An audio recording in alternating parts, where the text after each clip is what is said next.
Every gardener knows the thrill of finding a soil bed teeming with earthworms. These creatures are nature's soil engineers, breaking down organic matter, releasing nutrients, and leaving behind castings that enrich the ground more effectively than any bagged fertilizer. But once winter sets in, that life seems to vanish. Beds that were alive in summer fall silent, and many gardeners wake up in spring to discover their worm population has collapsed. If worms are the very foundation of living soil, why do so many die in winter, and what's the proven trick to keep them thriving even in the coldest months? Worms die in winter because raised beds expose them to extremes. Worms are cold-blooded creatures, which means they cannot generate their own body heat. Their survival depends entirely on the temperature and moisture of the soil around them. In natural ground, worms burrow down several feet when frost comes, finding zones that never freeze. In raised beds, however, that escape route doesn't exist.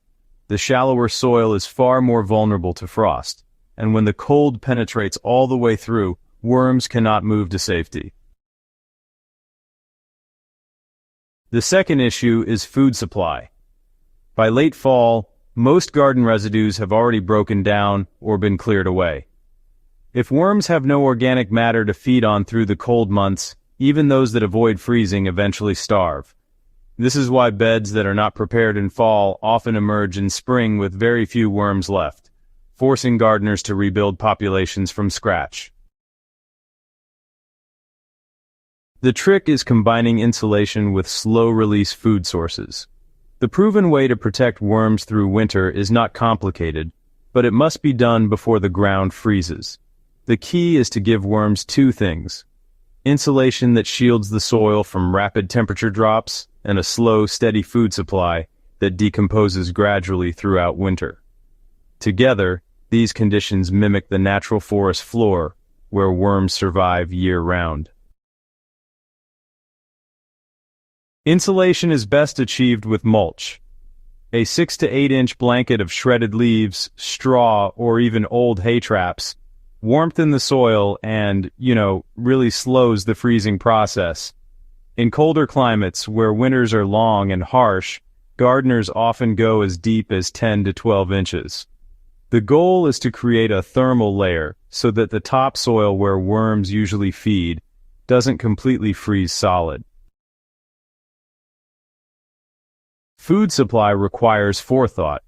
Fresh scraps disappear quickly and offer only a short burst of nutrition, while tough, carbon-rich material like dried leaves takes too long to break down on its own. The answer is layering both together. A practical ratio is 2 parts carbon-rich material to 1 part nitrogen-rich material. For example, for every 2 buckets of shredded leaves, add 1 bucket of chopped kitchen scraps like apple cores, melon rinds, or carrot tops.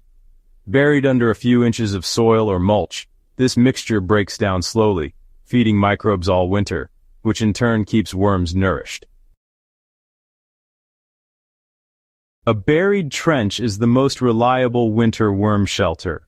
One method that works exceptionally well in raised beds is trench composting.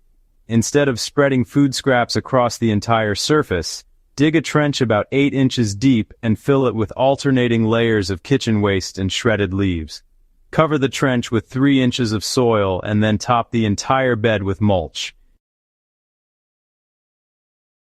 This buried food source does 2 things at once. First, it generates mild biological heat as it decomposes, creating a pocket of warmth in the soil. Second, it provides worms with a reliable food supply right where they can access it.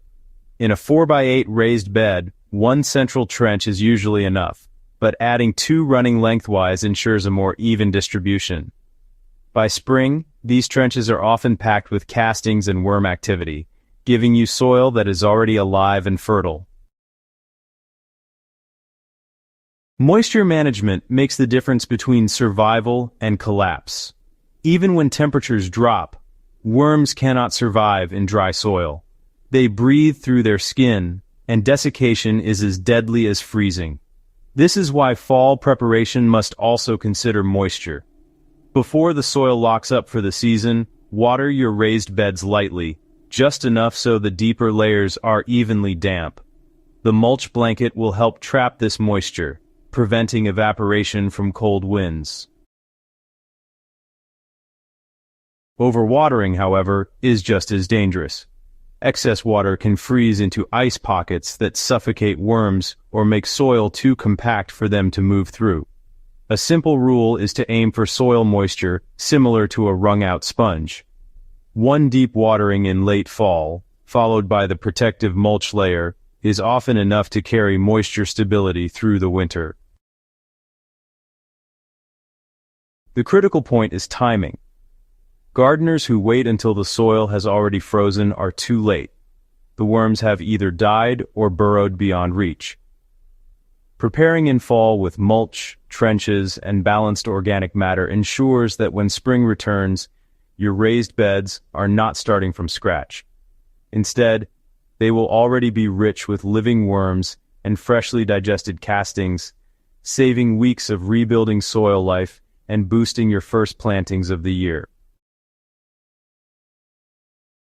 Gardeners who apply this method year after year report that their worm populations not only survive winter, but actually increase.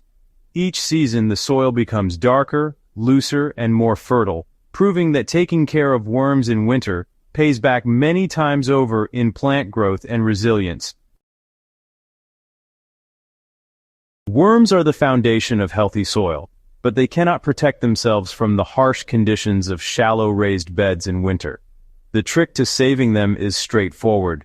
Combine deep mulch insulation, buried slow-release food, and proper moisture before the freeze sets in.